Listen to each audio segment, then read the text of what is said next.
तो इसको इस पैराग्राफ में से आएगा क्या? बेसिकली इसमें से कुछ नहीं आएगा, कुछ भी नहीं आएगा। बेसिकली इसमें से बहुत कभी हद तक मैंने एक दो क्वेश्चन देखे हैं कि जैसे रॉक सॉल्ट क्या होता है, तो एक बार मैं पढ़ा देती हूँ और अंडरलाइन करा देती हूँ कि इसमें से क्या चीज आपको थोड़ा सा ध्यान देनी है। उसके बाद नेक्स्ट में बहुत इंपॉर्टेंट है। तो इसमें लिखा है, by now you have learn that the salt form by the combination of hydrochloric acid and sodium hydroxide solution and it is called sodium chloride. This is the salt that you use in a food. इसे table salt भी बोला जाता है। Table पे रखा हुआ सबसे common salt जो होता है, नमक जो होता है, NaCl, वही रखते हैं ना टेबल पे सजा के। कोई मेहमान आता है तो कहता है नमक कम है तो वही डालता है वो। You must have observed in the above activity that it is a neutral salt. देखो एक बार फिर देख लो रिकैप। आपने पढ़ी है रिएक्शन, न्यूट्रलाइजेशन रिएक्शन, जिसमें एक सॉल्ट बनता है जो कि न्यूट्रल होता है, जैसे HCl aqueous plus NaOH aqueous. ठीक है, यहां से ये H और ये OH आपस में मिलकर वाटर निकालेंगे। क्या निकालेंगे? वाटर। तो वाटर निकाल दो। यहाँ पे वाटर का फिजिकल स्टेट होता है लिक्विड। ठीक है, और Na और Cl, पहले Na ही क्यों लिखा? क्योंकि Na कटायन है और Cl अनायन है। ठीक है, NaCl ये एक्वस होगा। ठीक है, तो ये फर्स्ट पैराग्राफ में सिर्फ यही लिखा है। देखो यही लिखा है ना, और कुछ तो नहीं लिखा। उसके बाद लिखा है सी वाटर कंटेन्स। अब आते हैं सी वाटर में क्या इसकी सोर्स है, ये नेचुरल सोर्स क्या है जो हमने अभी बनाया है, ये हमने लैब में बनाया है। ठीक है, हम नेचुरल सोर्स की बात करते हैं। Sea water contains many salt dissolve in it. Sodium chloride is separated from this salt. आपको पता है, यू नो वेरी वेल, कौन सी आपका मेथड होता है? Evaporation method. ठीक है, इवेपोरेशन मेथड से आप क्या काम करते हैं? आप सी वाटर को कलेक्ट करते हैं, समुद्र से पानी को कलेक्ट करके शोर पे लेके आते हैं, फिर उसमें क्या करते हैं, जब सूरज की रोशनी पड़ती है तो इवेपोरेशन होता है, वाटर उठता है और नीचे रह जाता है आपका salt. Deposit of solid salt are also found in several parts of the world. These large crystals are often brown due to impurities. काला नमक, काला नमक देखा है ना? काला नमक वो कहां से मिलता है? चट्टानों में से, रॉक में से। ठीक है, These large crystals are often brown due to impurities. अब अंडरलाइन करो। एक क्वेश्चन आएगा, what is the reason that salt found in some parts of the world are brown in color? तो what is the reason? Due to the impurities. Due to the impurities. इसी को हम बोलते हैं क्या? Rock salt. क्या बोलते हैं? रॉक सॉल्ट, काला नमक। बैड ऑफ रॉक सॉल्ट, ये अंडरलाइन करो, बहुत इंपॉर्टेंट है। इस लाइन से काफी क्वेश्चंस आ जाते हैं, बस इसमें यही सेकंड पैराग्राफ बहुत इंपॉर्टेंट है। Beds of rock salts were found when sea by bygone ages dry up. Rock salt is mined like a coal. तो इन्होंने बोला है कि जब जो बैड्स हैं, चट्टाने हैं of rock salt are formed when seas of bygone ages dry up. मतलब इन्होंने व्हेन सी, समुद्र है, समुद्र के अंदर जो हमारी चट्टाने होती हैं, जब वो सूख जाती हैं, then we will easily mine the water, this salt called rock salt. तो ये महात्मा गांधी वाला छोड़ दो, कुछ नहीं आएगा इसमें से। अब आ जाइए यहाँ पे, जब आप नेक्स्ट करेंगे पेज, तो सबसे पहले आपको मिलेगी एक हेडिंग, कॉमन सॉल्ट और रॉ मटेरियल फॉर केमिकल्स। तो मैं अभी यही लिखवा रही हूँ। अब हेडिंग आ रही है आपकी पेज नंबर 30 पे, जो सबसे पहला टॉपिक है कॉमन सॉल्ट और रॉ मटेरियल फॉर केमिकल्स। चलो इसको लिख लो। सुंदर सुंदर नोट्स बनाएंगे और आफ्टर द क्लास आप मुझे सेंड करेंगे। आज का सिर्फ यही काम है और कोई काम नहीं। सुंदर राइटिंग में होना चाहिए काम। Chemicals from common salt, name is NaCl। ठीक है, चलिए इसके बाद क्या होगा? इसके बाद अब ये जो आपका कॉमन सॉल्ट है, एक तरीके से आप कह सकते हैं ये बेसिक केमिकल है, जिनसे हम क्या क्या बनाएंगे? हम बनाएंगे sodium hydroxide. We prepare sodium hydroxide by the help of NaCl। This is the raw material. Formula of sodium hydroxide is NaOH. Second is bleaching powder.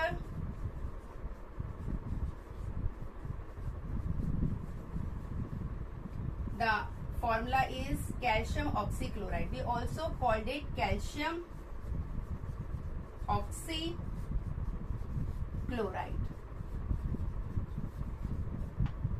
ठीक है. Next is baking soda. You know baking soda, जो खाने का soda हम डालते हैं, baking soda. ठीक है. The formula is NaHCO3. इसका केमिकल नाम है बेटा सोडियम हाइड्रोजन कार्बोनेट.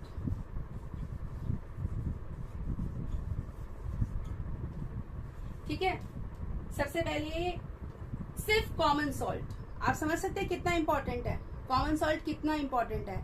आप इस सिर्फ नमक से कितनी चीजें बना पा रहे हैं. ठीक है.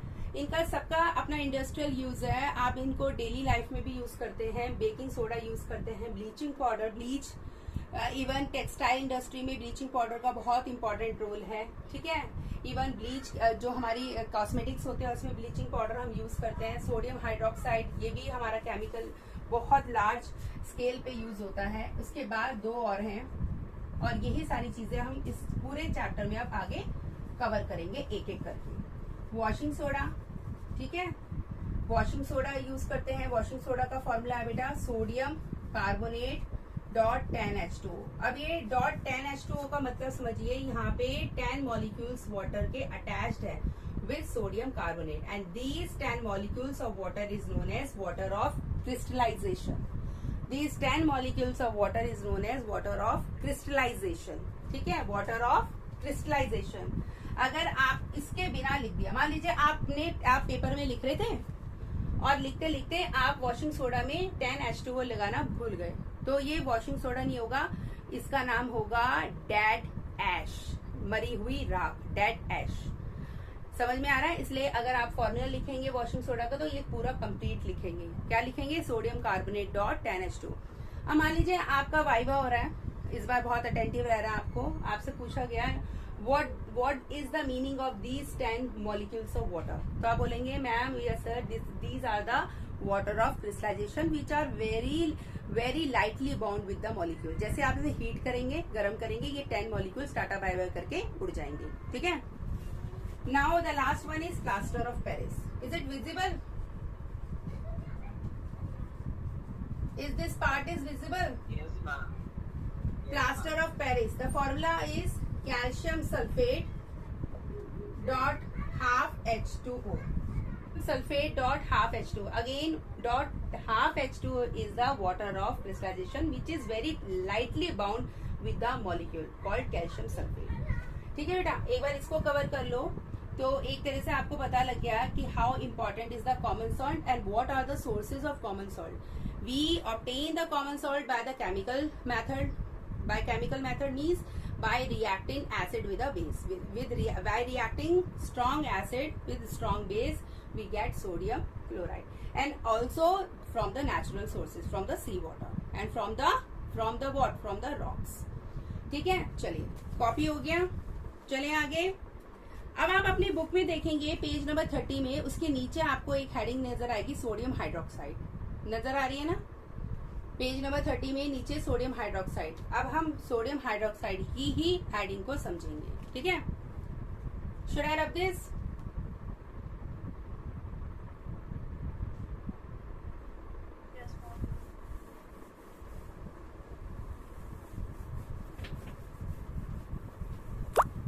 चल, तो जल्दी से बोल्ड लेटर्स में डाल लीजिए.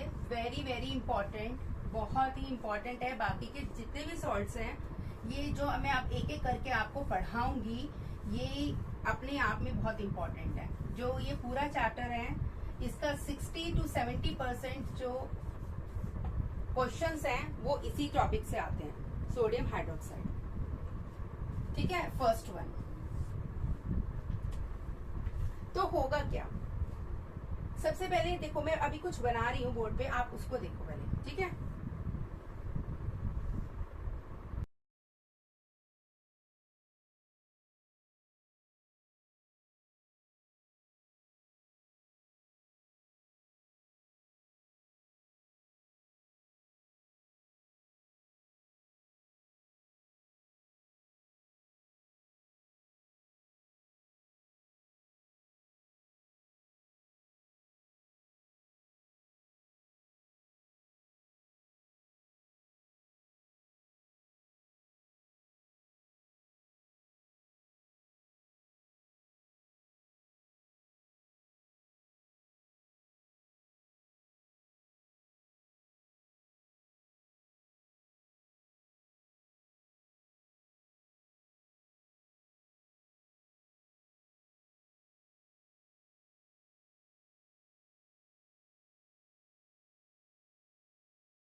डाल लो, पीवीसी डाल लो, पॉलीविनाइल क्लोराइड, यहाँ पे डिसइंफेक्टेंट डाल लो,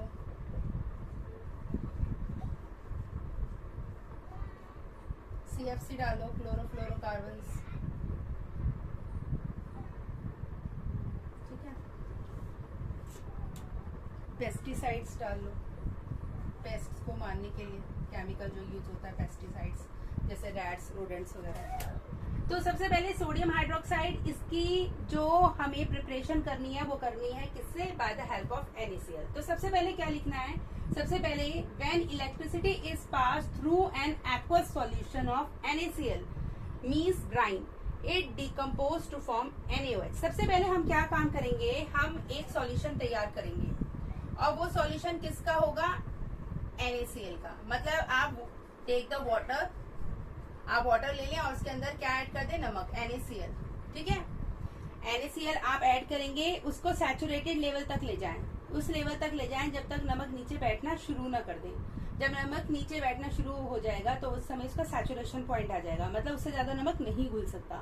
तो उस समय हमारा तैयार हो जाएगा ब्राइन। अब इस ब्राइन के अंदर आप क्या काम करेंगे? इलेक्ट्रिसिटी को पास करेंगे। इलेक्ट्रिसिटी कैसे पास करेंगे?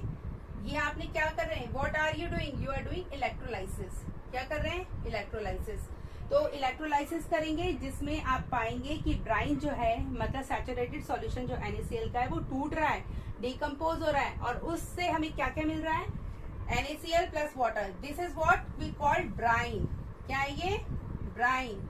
अब इस ब्राइन के अंदर जब मैं इलेक्ट्रिसिटी पास करूंगी तो ये टूट के किस में कन्वर्ट हो जाएगा? NaOH, Cl2 and H2। Cl2 और H2 दोनों गैसेज हैं, इसलिए मैंने एरो ऊपर की तरफ दिखा दिया। और NaOH जो है वो एक्वस सॉल्यूशन है सोडियम हाइड्रोक्साइड का, ठीक है। अब इस पूरे प्रोसेस को पढ़ते हैं। सबसे पहले देखिए, सबसे पहले एक मान लीजिए एक सेल है, इस सेल के अंदर दो क्या है? हमारे दो इलेक्ट्रोड्स हैं। एक इलेक्ट्रोड हमारा क्या है? पॉजिटिव टर्मिनल से अटैच है बैटरी के। ये बैटरी होती है, सेल है वैसे तो, क्योंकि एक ही हमें पॉजिटिव और नेगेटिव दिखा है। अगर मैं इसको दो दिखा दूं तो ये एक बैटरी बन जाएगी। तो बैटरी के पॉजिटिव टर्मिनल को हम बोलेंगे एनोड और नेगेटिव टर्मिनल को हम बोलेंगे कैथोड, ठीक है। एक हमारा जो इलेक्ट्रोड है that is attach with the anode positive terminal and the second one is attach with the negative cathode. ये हमारा एक हो गया इलेक्ट्रोड। आफ्टर दैट हम क्या काम करेंगे? अब हमारा जब ये तैयार हो जाएगा, हम अब अंदर पास करेंगे किसको? ब्राइन को। ब्राइन क्या है? NaCl प्लस वाटर, ठीक है। चलिए, जब ब्राइन इंट्रोड्यूस होगा तो होगा क्या? अब आप देखिए यहाँ पे मैंने एक मेम्ब्रेन बनाई है। मेम्ब्रेन, ये कैसी मेम्ब्रेन है? ये एक परमेबल मेम्ब्रेन है जिससे हमारे आयंस मतलब इधर से उधर जा सकते हैं। जो मेम्ब्रेन है इधर से इधर हमारे आयंस पास कर सकते हैं। होगा क्या? जो हमारी, अब मैं आपको एक ट्रिक समझाती हूँ, उस ट्रिक से आपको 2 मिनट में क्लियर हो जाएगा। अच्छा, ये बात तो आप जानते हैं ना। आपको ये बताएं, क्लोरीन का एटॉमिक नंबर किसको पता है? क्लोरीन का एटॉमिक नंबर, क्लोरीन का एटॉमिक नंबर होता है 17। कॉन्फ़िगरेशन होती है 2,8,7। आप जानते हैं क्लोरीन को एक इलेक्ट्रॉन चाहिए अपना ऑक्टेट पूरा करने के लिए। अगर वो एक इलेक्ट्रॉन लेगा तो उसके ऊपर आ जाएगा Cl-1, ठीक है।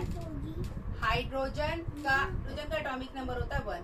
अब जब यहाँ पे क्लोरीन है और यहाँ पे हाइड्रोजन है, तो आप एक बार बताओ, chlorine is more electronegative as compare to hydrogen. तो हाइड्रोजन क्या शो करेगा? H+1। क्यों शो करेगा? क्योंकि हाइड्रोजन अपने अंदर से इस एक इलेक्ट्रॉन को निकाल देगा, इसलिए ये +1 शो करेगा। क्लोरीन एक इलेक्ट्रॉन ले लेगा, इसलिए ये -1 शो करेगा। अब आप एक बात बताओ, जिसके ऊपर माइनस का साइन है, जिसके ऊपर माइनस का साइन है, वो कौन से टर्मिनल की तरफ अप्रोच करेगा? पॉजिटिव की तरफ या नेगेटिव की तरफ? क्यों? क्योंकि आपको पता है unlike charges always attract each other. अगर दोनों पे अगर अलग अलग चार्ज होंगे तो एक दूसरे को अट्रैक्ट करेंगे। आपने एक कहावत सुनी है, बिल्ली 100 चूहे खाके हज को चली। कहने का मतलब है कि जब हम बहुत अधिक पाप कर लेते हैं उसके बाद हम कहाँ जाएंगे? भगवान से माफी मांगने। ठीक है, तो एक तरीके से ये माइनस में है, तो ये कहाँ जा रही है, मंदिर जा रही है। ये देखो प्लस है क्योंकि माफी मांगने जा रही है। तो हम ऐसे समझ सकते हैं कि अगर नेगेटिव है it will rush to the positive terminal, अगर ये पॉजिटिव है तो it will rush to the negative terminal. अब देखो, आप खुद देखो कहाँ जा रहे हैं, H प्लस कहाँ जा रहा है, H प्लस कहाँ जा रहा है, इस तरफ दिख रहा है, और इस तरफ क्या है, नेगेटिव टर्मिनल दिख रहा है आपको, H प्लस। क्लियर है या नहीं? अब इधर देखें, ये क्या है, पॉजिटिव, इस तरफ कौन जा रहा है, Cl माइनस, कौन जा रहा है, Cl माइनस। तो अब मैंने एक यहाँ पे दो लाइनें लिखी हैं, आप जरा ध्यान से देखो।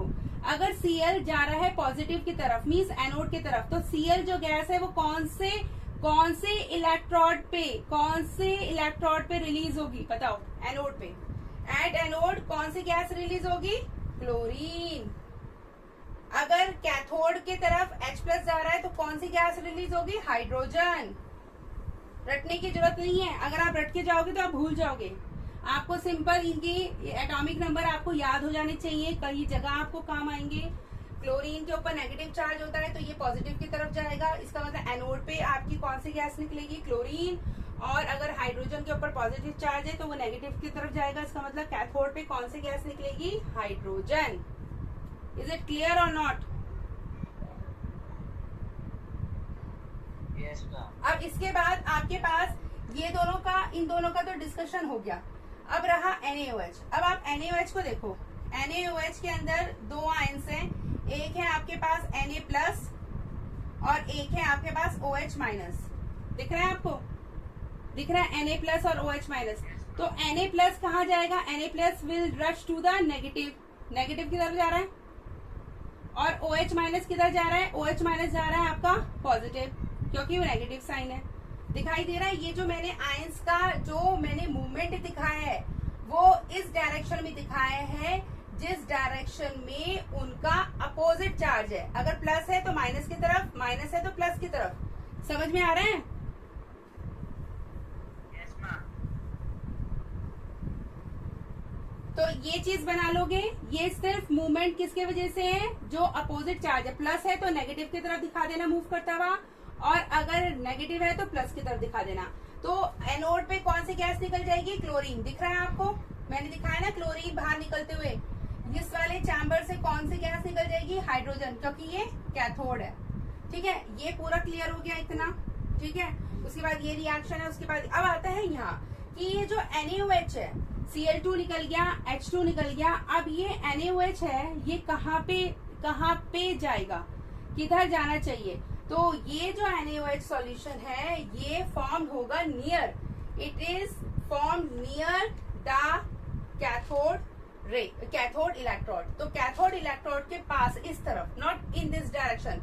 इस डायरेक्शन में क्यों नहीं हो रहा, क्योंकि इस डायरेक्शन में हम ब्राइन को इंट्रोड्यूस कर रहे हैं, तो उसके अपोजिट डायरेक्शन से हमारा जो ऐसा ब्राइन निकलेगा जिसके अंदर NaOH होगा। इस डायरेक्शन में प्योर ब्राइन है और दूसरी अपोजिट डायरेक्शन में वो ब्राइन है जिसके अंदर NaOH है। क्लियर? और वो कौन सी दिशा होगी, कौन सी डायरेक्शन होगी, वो होगी नियर कैथोड इलेक्ट्रोड। ठीक है, अब इस प्रोसेस को हम क्लोरो एल्कली प्रोसेस बोलते हैं। अब आप बताओ क्यों बोलते हैं। क्लोरो क्लोरीन के वजह से, एल्कली मीन्स NaOH के वजह से। NaOH को एल्कली बोलते हैं, क्लोरो मीन्स क्लोरीन गैस है, इस वजह से इन दोनों they are the very important product during this reaction. That's why this reaction is called chloroalkali process. चलिए, अब बात आती है कि इंडिविजुअली इन सारे प्रोडक्ट्स की इंपॉर्टेंस क्या है। तो Cl2 कहाँ काम आता है। Cl2 एक बहुत ही बढ़िया डिसइंफेक्टेंट है। ठीक है, डिसइंफेक्टेंट जर्म्स को मारने में काम आता है। वाटर की ट्रीटमेंट प्लांट्स, वो आपने देखा होगा, कई बार आपको पानी पीने में बड़ा ही अटपटा सा लगता है, आप कहते हैं मम्मी को स्मेल से आ रही है, तो वो स्मेल किसकी होती है, क्लोरीन की होती है। कई बार बरसात के समय में बहुत ज्यादा जर्म्स बढ़ जाते हैं पानी में, इसलिए हम उसको डिसइंफेक्टेंट करने के लिए उसके अंदर क्लोरीन गैस को पास कर देते हैं, या क्लोरीन के टैबलेट्स वगैरह डाल देते हैं, so that water will get disinfectant. Swimming pool का वाटर को डिसइंफेक्टेंट जर्म्स मारने में काम आता है। पॉलीविनाइल क्लोराइड PVC बनाने में, जो आपकी छतों से जो डाउन पाइप आ रहे हैं जिसमें से रेन वाटर बाहर निकलता है, वो PVC पाइप्स होते हैं, उनको बनाने में काम आता है। क्लोरोफ्लोरोकार्बन जो आपके रेफ्रिजरेटर्स या आपके जितने भी कूलिंग जो इक्विपमेंट्स है या आपके डिवाइसेस हैं उनके अंदर जो रिफिलिंग होती है गैस की जो होती है सीएफसी गैस में पेस्टिसाइड्स आपके पेस्ट को मारने में ये क्लोरीन बहुत इंपॉर्टेंट प्ले करती है। मतलब ये एक रॉ मटेरियल है इन ऑर्डर टू मैन्युफैक्चर या in order to treat this thing, water treatment, swimming pools, disinfectant, CFC pesticides के लिए आप Cl2 यूज कर सकते हो। हाइड्रोजन को हम फ्यूचर फ्यूल की तरह देखते हैं। आजकल आप सबको पता है पेट्रोल में क्या आग लगी हुई है, 101 रुपए का हो गया है पेट्रोल। तो आजकल तो लोग सोचते ही नहीं है, बहुत इमरजेंसी होती है तो ही गाड़ी निकालते हैं हम लोग, ठीक है। तो इसलिए हम एज ए हाइड्रोजन को फ्यूचर फ्यूल की तरह यूज करने की सोच रहे हैं, क्योंकि जब ये बर्न करेगा hydrogen when burn in a presence of oxygen तो वाटर रिलीज होगा। वाटर क्या होगा एज ए बाय प्रोडक्ट। जो आज के समय में धुआं निकलता है उसमें सबसे ज्यादा कंटेंट होता है सल्फर डाइऑक्साइड का, नाइट्रोजन डाइऑक्साइड होती है, ठीक है। तो ये गैसेस हार्मफुल होती है, जबकि वाटर जो है वाटर तो आपको पता है कोई नुकसान नहीं पहुंचाएगा। अमोनिया फॉर फर्टिलाइजर्स, अमोनिया बनाने में काम आता है जो कि एज ए फर्टिलाइजर हम यूज करते हैं, उनके लिए हम हाइड्रोजन को यूज करते हैं, ठीक है। अब आता है हमारा मेन प्रोडक्ट जिसे हम कहते हैं NaOH, सोडियम हाइड्रोक्साइड। ये डीग्रीसिंग मेटल्स को ग्रीसिंग का मतलब होता है मेटल्स को ग्रीस लुब्रिकेंट लगाने का, डीग्रीसिंग मतलब मेटल को डीग्रीस करने का, उसमें से लुब्रिकेंट हटाने का, सोप्स और डिटर्जेंट्स बनाने का, और साथ ही साथ आर्टिफिशियल फाइबर्स बनाने में भी NaOH काम आता है। आर्टिफिशियल फाइबर्स आप जानते हैं, बहुत सारे आर्टिफिशियल फाइबर्स आपने 8th क्लास में पढ़े हैं, ठीक है। बहुत सारा आप 7th क्लास में आपने पढ़ा है, ठीक है। फाइबर टू फैब्रिक करके चैप्टर पढ़ा, उसमें हमने काफी सारे आर्टिफिशियल फाइबर्स पढ़े हैं, नायलॉन, रेयॉन वगैरह। तो ऐसे आर्टिफिशियल फाइबर्स बनाने में हमारा NaOH काम आता है। तो ये पूरा का पूरा कॉन्सेप्ट है सोडियम हाइड्रोक्साइड का। अब बताएं ये आपको समझ में आ गया या नहीं? कल हम केमिस्ट्री ही करेंगे।